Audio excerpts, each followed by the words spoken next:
Sekuru mama tisvike rini kuti tigare dare racho mamida kuti tiuye rini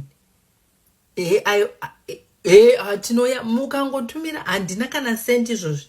mukangotumira mari yefuel tinouya mukangoita eko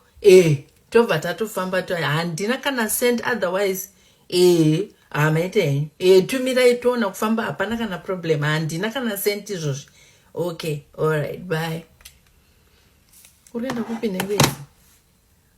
makumboenda mumashops uda mari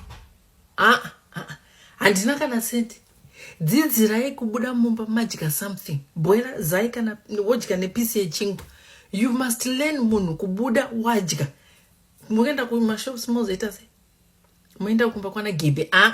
regerai kutemba nekwamuri kuenda.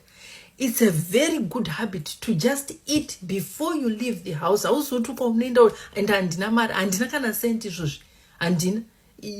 bwera zai wobuda uende handina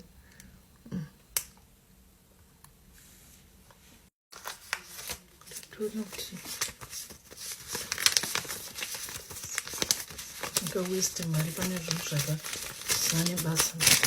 aiti kuti mari itsakamira musei mazana